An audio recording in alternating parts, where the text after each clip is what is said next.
Hey, dog owners, it's Kristen Mitchell. I am back today. We are going to talk about 4 really important things that you can be doing to keep your dog healthy and happy. So, I wanted to kind of distill it down into just a few tips that you guys can start implementing right away. There's so many amazing things you can do for your dog to improve their health, but today we're just going to talk about 4 different areas that you can start to focus on, and you can just grab a tip or two and start to use them consistently to start to improve what you're doing with your dog. I don't know about you. I don't know if you feel like maybe you're not doing enough, or maybe you have that sneaking feeling that there's a little bit more you could be doing for your dog. I know that I always felt that way before I really dove into the natural care part of dog care. And I still feel that way. I still am always searching for new things and new ways to improve my dog's health. So let's jump in. The first thing that I want to talk about in our 4 main topics that we have today to improve our dog's health is the overall feeding of your dog. But there is one thing that you can feed your dog that will change their health completely. So last week I did a live and actually a YouTube video as well, all about nutrition, all about what the different options of what you can feed your dog, how to do it, what different things you can do to put on your food to help them, to help increase the nutrition in their bowl.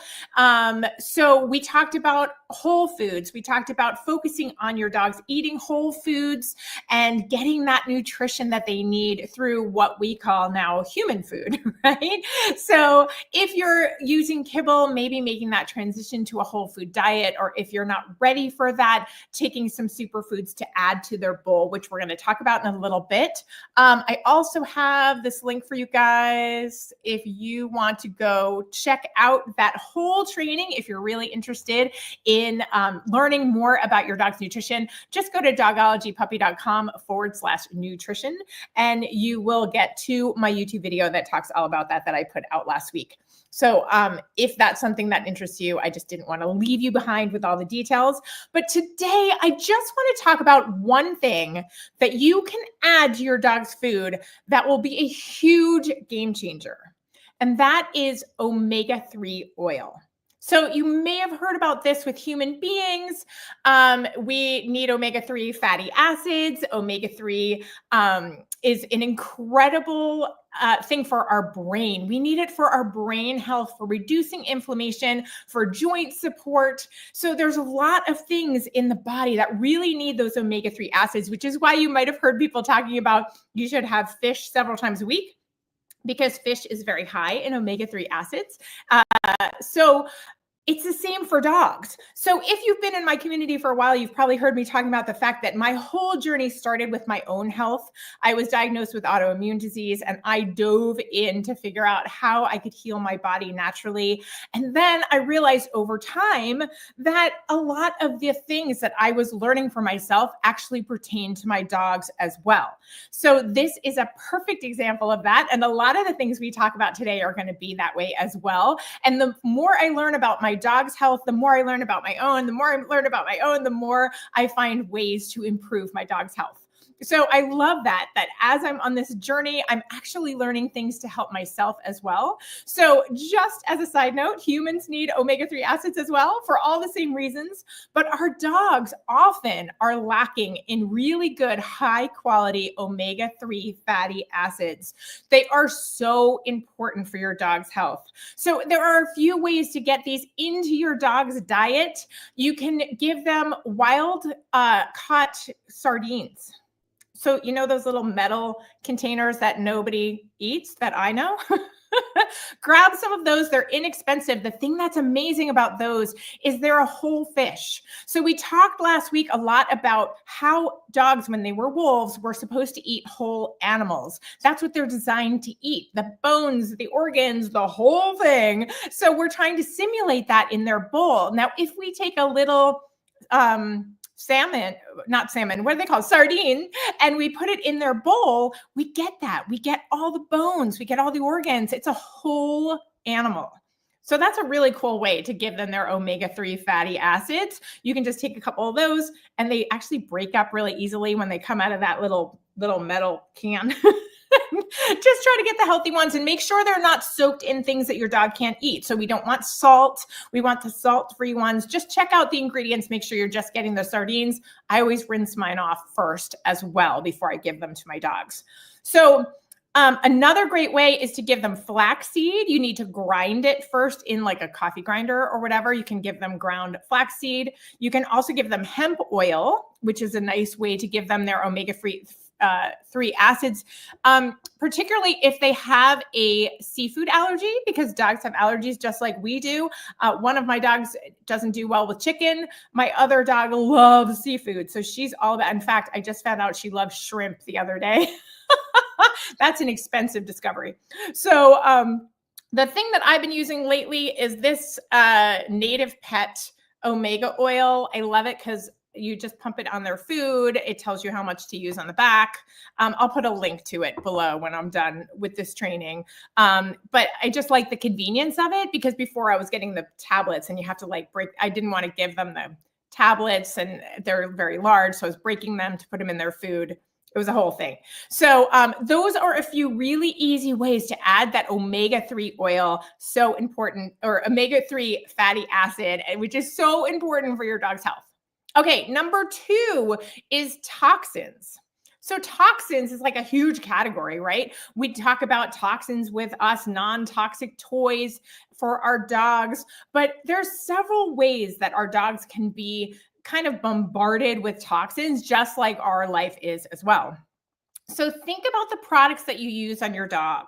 Make sure that you're thinking about the household products that you're using. So if you're mopping your floor with something that is very toxic, then your dog's walking on that and then they're licking their paws, right? So think about the fact that they're also in the environment and they're maybe touching things and licking things that you're not. So think about what products you're using around your house. Also, thinking about what kind of shampoos they're using. Do you bring them to a groomer? And if so, can you ask them what products they're using? And maybe look for a groomer that's using natural products, because just like us, our dogs soak in things through their skin. So if we're using those toxic grooming products, things that have heavy perfumes or chemicals, they are also getting that into their bloodstream. And also, dogs don't like heavy scent. So that could also be aggravating them for days afterwards if they smell beautiful to us, but maybe they don't smell so beautiful with their noses that are hundreds of thousands of times more sensitive than ours. So keep that in mind. Also wanting to think about our tick treatment, our flea treatment. This is the time of year. In fact, next week, I'm going to be doing my live all about natural flea and tick treatments, because this is the time of year that we need to start stocking up for most of the country for our flea and tick prevention. That is a huge culprit, right? The chemicals that they give you to deter the ticks are so toxic that they cause all sorts of neurological issues and blood diseases and potentially cancers. And they are way, way too strong and dangerous, in my humble opinion, to be used on our dogs that we love. The other thing is the oils that you put on their back then get on our hands, they get on our children's hands, they get on our couches, on our chairs, everywhere. And then we are also being exposed to those chemicals. So something really important to think about. Again, we're going to dive into this next week in great detail. But start to think about, what am I putting on my dog? What kind of chemicals, like what flea and tick collar are they wearing? And what can that be doing to their health? Okay. So natural alternatives, natural cleaners. There's so many things now, right? It's so amazing. I don't like to use the toxic cleaners in my kitchen or anywhere. The smell makes me crazy. Plus, I don't like that I'm getting it in my body. So there are so many options for natural cleaners. There's disinfectants, everything that we can do. You can even make your own. Just Google, like, make your own disinfectant for your kitchen. And it's like 2 ingredients and it's so inexpensive.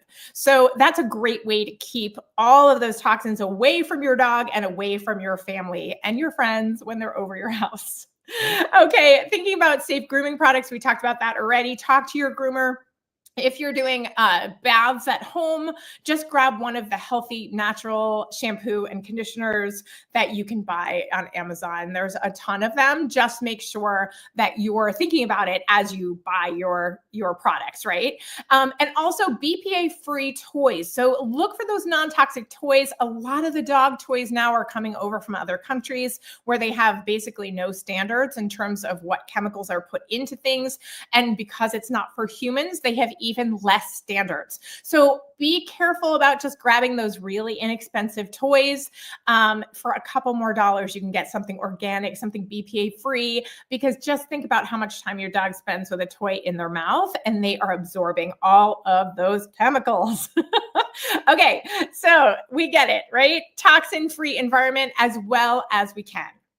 Number 4 on our list of the 4 ways that you can shift things to make your dog healthier, help them live longer, is to protect their joint health.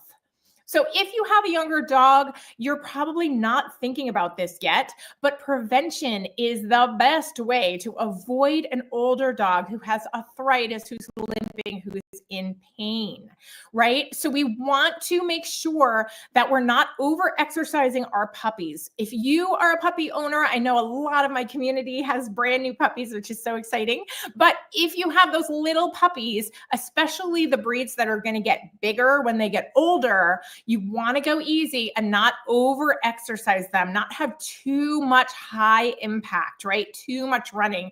Their plates, their growth plates in their little knees and their hips do not finish completely closing until they're 12 to 24 months. So a year to 2 years, right? And that doesn't mean your dog can't go out and have a wonderful run around. I'm talking like if you're a marathon runner, don't take your puppy on that 8-mile run. That is too much, right? They should get their yayas out, have fun and play. They should not be kept from playing and having a good time, but we just don't want to, whoops, I just hit my table. We just don't want to over exercise them, right? We just want to make sure that they're not limping, that they're not having issues from that. I know that one of my puppies, when she was really little, met another dog that rammed into her and she flew up in the air and she had a little knee issue. So it's very easy for them to damage their joints when they're little because they're not fully fused. Great. So focusing on low impact activities for some of their exercise is nice. Slower walks. We love sniff walks, right? Where your dog dictates where you go. If they want to stop and sniff, that's okay. That's actually really good for them. It develops their sense of smell and their kind of natural behavior of exploring the world. So it's really nice sometimes, a couple times a week, just say, okay, this is my dog's time. I don't have to be anywhere. I'm just going to let my dog go as slow as they want and sniff everything that they want. That's a great kind of walk to kind of get into your routine. Also, swimming is amazing. That's low impact. You can do a lot of mental stimulation. You guys know that I love brain games for dogs, and you can make a brain game at home. We love to lay towels. I put towels out flat. I put a little teeny bit of kibble or treats or something in it, and then I roll it up and I tie it in a knot. And my dogs spend like, I don't know, 20 minutes, 30 minutes trying to pull the knot out of the towel and get the treats that are inside. And that kind of problem solving, a puzzle toy like that, actually exercises their brain and makes them as tired as they would be as if they went on a big run. So that's a great trick too for like bad weather, rainy days, when you don't want to be out walking for 45 minutes. You can do a shorter walk and then have your dog do a brain game to tire them out. Okay, so supplements for joint health. Glucosamine is great. Please talk to your vet before you incorporate anything into your dog's diet, like a supplement or an herb. But back, omega-3 fatty acids, amazing for joint health. We're back to that tip, our tip number 1. And turmeric too. Dogs can have turmeric just like humans. Turmeric is amazing for people with inflammation. Also great for dogs. And you can sprinkle a little bit on their food, and that is a great supplement for them to just keep inflammation down and to keep their joints healthy. Okay, tip number 4, we are here. Number 4 is immune boosting. So if we want to keep our dog healthy, we have to think, okay, how are we going to make their immune system stronger? Just like a person, their immune system, 70% of it lives in their gut, right? So if their gut biome, which is what they call their gut health, is healthy, then they will have a stronger immune system, a much stronger immune system. So we definitely want to focus on keeping their gut healthy. So how do we do that? So there's 2 ways. I'm going to give you 2 tips for this one. There's 2 ways to do that are so easy. One is to give them a probiotic. So when I look for probiotics, I look for something that has to be in the refrigerator because probiotics are alive. It's so bizarre, but our gut is filled with lots of different bacteria, right? Good bacteria, bad bacteria, and they're having like a little fight in your gut, and they're all living together to create your immune system. Dogs are exactly the same way. They have all this gut bacteria, and especially in today's world where a lot of dogs are eating kibble, or even if they're eating whole foods, our food isn't as nutritious as it was back in the day. They're lacking things. There's pieces that are missing in their diet so that their gut biome struggles to be healthy. They start to lose some of the good gut bacteria and they gain some of the bad gut bacteria. So a great way to combat that is with a probiotic. So I use Probiotic Miracle, which I love. You can get it on Amazon. Again, I'll put the link down in the comments afterwards, right when I'm done. But I love that one because it lives in the freezer and the refrigerator. So you know that those probiotics are alive. And you give them a little teeny spoonful so it lasts a really long time. And this particular brand, I have to say, and I don't get any money from them for saying this, but Sadie, who's my older dog, was struggling and kind of starting to seem older. She's 10, and we were like, okay, well, she's 10. She's slowing down a little bit. And I was like, no, I'm determined to have her feel better. So I put her on this Probiotic Miracle, and honestly, she was jumping around like a puppy. She was a totally different dog. So I really recommend that one. And again, I'll put the link below so you guys can grab it. The other thing you want to focus on is fiber-rich food. So if you want to add things to your food, and again, if you want to watch my whole training on nutrition, I'll pop this up here again, dogologypuppy.com/nutrition. You can watch my whole training. But just quickly, if you're feeding kibble and you want to increase the nutrition in your dog's bowl, great way to do that is with our omega-3 fatty acid, like we talked about, and also putting probiotics on their food and some fiber-rich foods, which could be pumpkin, sweet potato, chia seeds, things that are fibrous, right? That's really good for them. Other superfoods that help their immunity are blueberries, which are great for their brain, great for their heart health. Pumpkin, which I just mentioned, but that's really good for their digestion. So if you have a dog that's all of a sudden having some digestion issues, maybe they grabbed something that they shouldn't have eaten, pumpkin is great for that. Make sure you don't get the pie filling, but the actual just 100% pumpkin. Bone broth is amazing for their gut health, right? So we're talking about increasing gut health. Bone broth, incredible for both us and our dogs. Share your bone broth with your dog. Chia and flax seeds. We talked about flax seeds already, but both chia and flax seeds also have omega-3s in them, which is incredible. So you get a double whammy for those guys. Green leafy vegetables. You can throw vegetables into the blender, blend them up a little bit and put them in their bowl. Dogs don't have the digestive tract that can handle just raw leafy greens. They have to be blended a little bit for them to be able to get the nutrients out of them. So just blend them up, throw them on top of their food. And turmeric, which we already mentioned, which is an anti-inflammatory, which is so good for our dogs and for us. Okay, so making sure that we control our dog's stress as well. Stress for us and our dogs is a gut biome killer. It is so bad for your immune system, which is why we're all trying to find ways to relax. So daily relaxation time with your dog. Maybe you're snuggling with your dog. I know those of you that have little puppies, you think that there's never going to be a day when your dog calms down enough to snuggle. But when they get sleepy and you can get that little moment where you can snuggle with them, it's good for you and for them. And just putting some kind of daily relaxation practice in with your dog. For both of you, you could give your dog a little massage. You could go on one of those slow sniff walks that's very relaxing, and just putting that into your routine. Herbs that help with the gut, echinacea is great, and elderberry. Those are two great herbs that you can add to their diet to prevent illness as well.